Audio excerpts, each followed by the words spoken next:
Hello, my name is Johnny, and because I'm an idiot, I made the Phoropter Free Fridays page. The reason this page was created was because of a comment I put in the Psycho Optometry Cases Facebook page, but conceptually, the reason this page was created was because I never really respected the occupational power dynamics of optometry at face value, and, like a fart in an elevator, I felt it only took a basic bit of deduction to find the assholes responsible. But also, like a fart in an elevator, opening your mouth is usually a bad idea. If you bought a couch for $1,000, then moved into a smaller apartment after a few years, and then went on Facebook Marketplace to sell that same couch, you might have it in your head that this couch is still worth $600.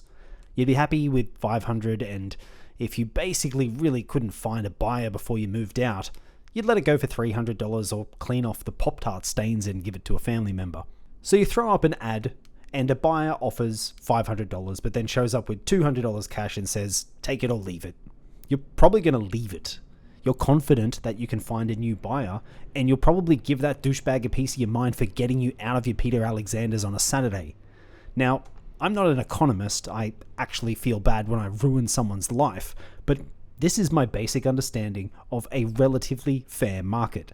Supply, demand, negotiation, yada yada yada. But then we go and complicate the concept of a market with this employment thing. Like that buyer just whips out a hat that says employer, and all of a sudden you're falling all over yourself to sell your couch for $100. Hell, he can have it for free if he gives you a good reference. You'll come in on Sunday to help him move it if he lets you take extra toilet breaks. As soon as you're in an exchange where the roles are labeled employer and employee, for some reason you start falling all over yourself to give yourself the worst deal that you can stomach. For some reason, you're compelled to try and get him to pat you on the head and tell you that you sell couches better than anyone else. And I may have just missed that particular lobotomy in school. I don't know. As soon as people take a job, suddenly they start giving random jackasses all sorts of power over them that I think is totally unjustified. And they allow abusive behavior to go on for far too long. Like, you've seen the jokes about the European versus American away messages, right? Where the Europeans are all like, I will not be working until September. All emails will be printed in A4 landscape, set on fire, and then the smoke will be exhaled dramatically. And the American out-of-office message is more like, I'm in the hospital, email responses may be delayed by up to 30 minutes. If urgent, please tell the ER staff to wheel my bed closer to the laptop. I'm with the Europeans on this one. In my short time in this industry, I've come to the conclusion that the way optometrists allow themselves to be treated is completely alien to me, and I just don't speak the same language. You guys have some sort of fetish where you like being walked all over. I don't get it. But like I said, I'm just some sort of social outlier that missed that 5G activated microchip. I'm here to do a job, pay me what I'm worth. If you don't, I'll work somewhere else. If nobody will, I'll do something else. I don't care. And the graduate recruiters did not like me one bit. The last thing that was said to me before hanging up the Zoom call was, if you wanted to make a bunch of money, why did you study optometry?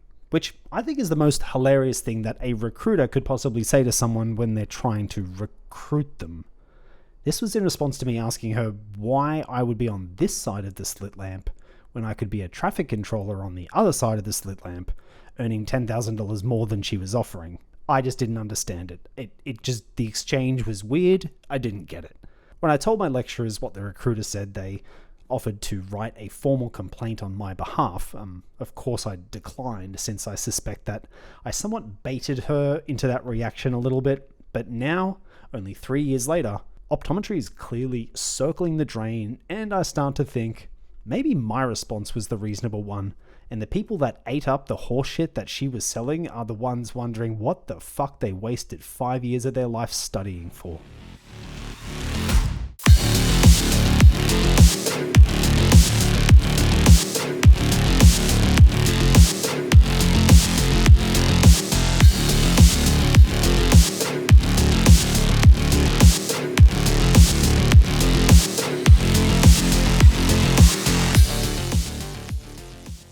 Whenever you buy a used car, you're ready for some back and forth because you know the salesman is trying to screw you and get a bigger commission.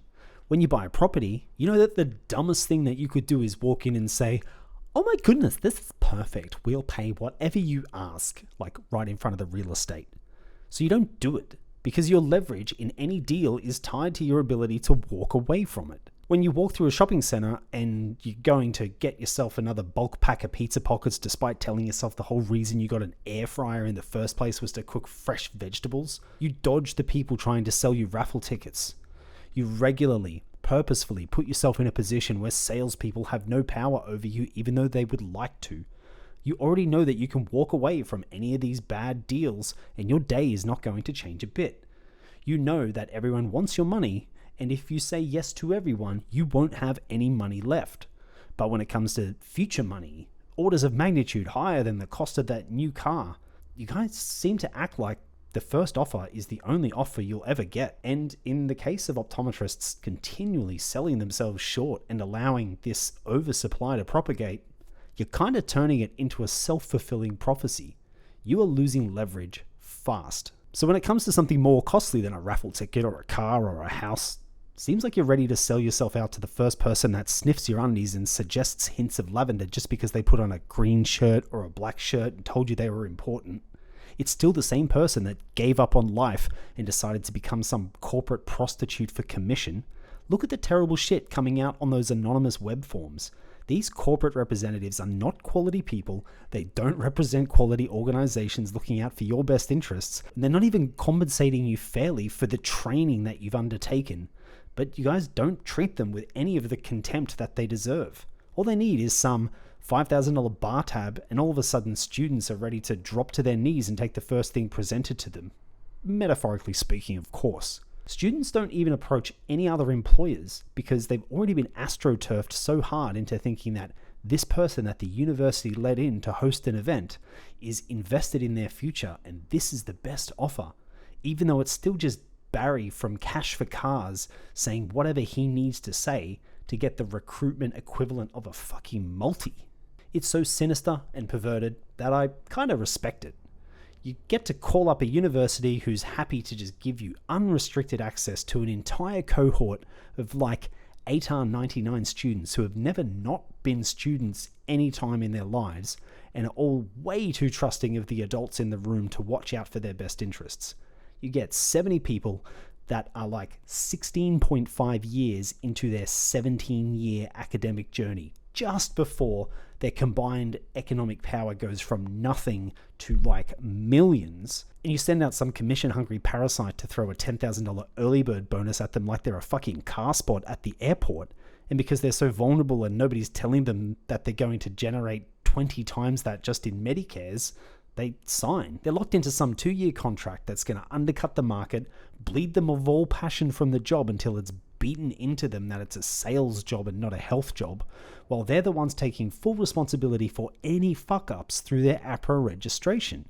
You know, hit them with a couple of, oh yeah, it's a really tough market out there, you're lucky to even get a job, and that's it. That's all you need to do. They're not going to look for other jobs. They're not going to go and measure the market. They'll cut their own throats to the tune of about $60,000 over the next 2 years compared to the last decade's graduates. They're not even going to question this graduate program and why it's conveniently bundled in with a bonus, all set to kind of lock them into a 2-year contract with veiled legal threats, because why would they? OA is getting cash money the more students that come through, so they're giving 2 thumbs up, and all the faculty are all browbeaten academics taking pay cuts and expected to pump out more grad volume themselves, once again due to corporate influence, so they're not saying anything. And once the grads get out the other side of that 2-year contract and are finally ready to start standing up for themselves, it doesn't matter. You've already buttered up the next graduate to take their spot. You just bump the KPIs up by 5%, say, it's been a tough year, we can't do bonuses, then just fucking Hunger Games them against each other until the next round of graduates come in. And if you think that's an exaggeration, go check out the locum chats. They're in a silent auction against each other just to get a job. Like, you guys are killing it.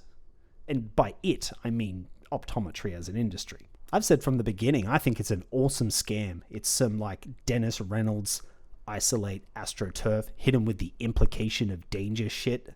But I've had to be told time and time again, it's not a scam, Johnny. It's this thing called the market, and you just don't understand it. Optometry is strong and robust, and there's nothing to worry about. Here's a message from our corporate sponsor. Like I said, it doesn't really apply to me. I'm not taking any major action over it. I just made a Facebook page and handed off the admin job to people more interested in that sort of thing. I never took a corporate job. I laughed at the recruiter. I never put myself in that hierarchy to be abused that way to begin with. I used to play online poker for a living. I kind of respect the hustle. If I couldn't practice optometry tomorrow, I'll be fine as long as Indo-me doesn't become a delicacy.